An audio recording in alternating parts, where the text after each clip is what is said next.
Hey, Evan, thanks for coming in. There was a situation the last time that you came in that I really want to address, because with that anger that sometimes you have and you demonstrate, I want to make sure you have the appropriate skills to manage it effectively if you're willing to work on that. Mm-hmm. Okay, so what I'm going to do is I'm actually going to walk through a skill step with you. Okay. We're going to talk about those steps.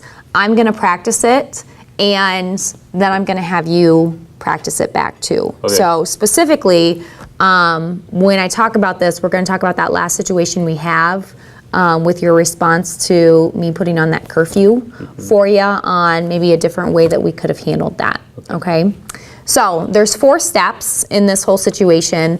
3 of them are thinking steps. The 4th one is an action step. Okay? And every time we have a thinking step, just like we do in T for C, I'm going to do this. Okay? So step 1 is really identifying that risky situation triggering you to that anger. Okay? And then the second step is identifying those thoughts, feelings, maybe physical sensations, maybe the body language or posture that you have that comes from that anger. Third step is thinking about the possible outcomes. So if you respond to the situation, maybe in anger, what are the consequences that are going to come from that? And then that third situation is really choosing something, a more positive, pro-social, self-control strategy to manage that anger appropriately. Does that make sense? Mm-hmm. Okay, so I'm going to walk through it. I'm going to practice it for you, and then I'm going to want you to practice it back to me, okay? Okay. So, thought, step 1. Really, my PO putting that curfew on me. That actually really makes me angry, because I'm a grown man. Getting into my thoughts. I'm a grown man. I don't feel that I should have to have a curfew. I'm disappointed with myself that I put myself in this situation where I have to have a curfew. I'm frustrated that I keep on doing things that I don't build trust with my PO that shows her that I can be grown and be treated as a grown man. Step 3.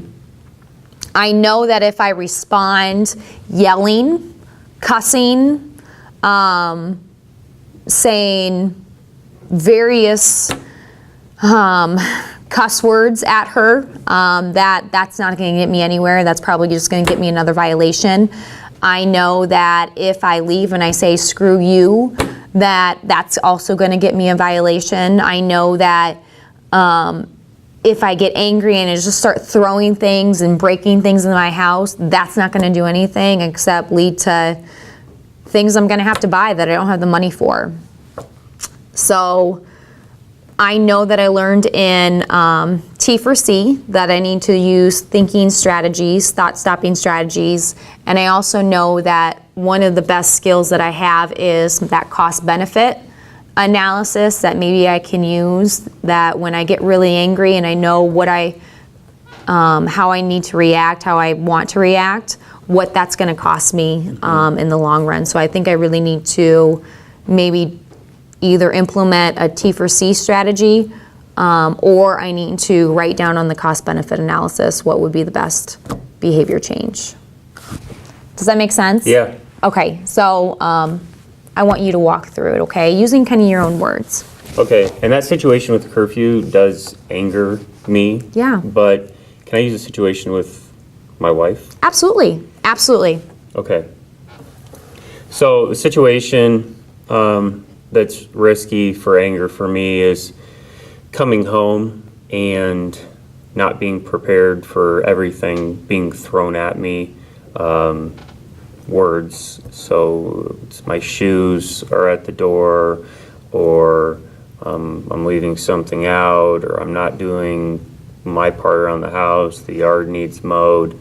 And so my thoughts are that I feel unappreciated, tired, just not in the mood to deal with this right when I come home, and she should know that.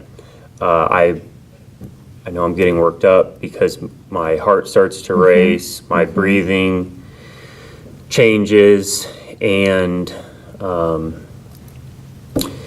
the possible consequences, it usually leads to a lot of yelling, or I might take off and start drinking, or drugs. Worse, it could lead to something physical happening. So nothing good really.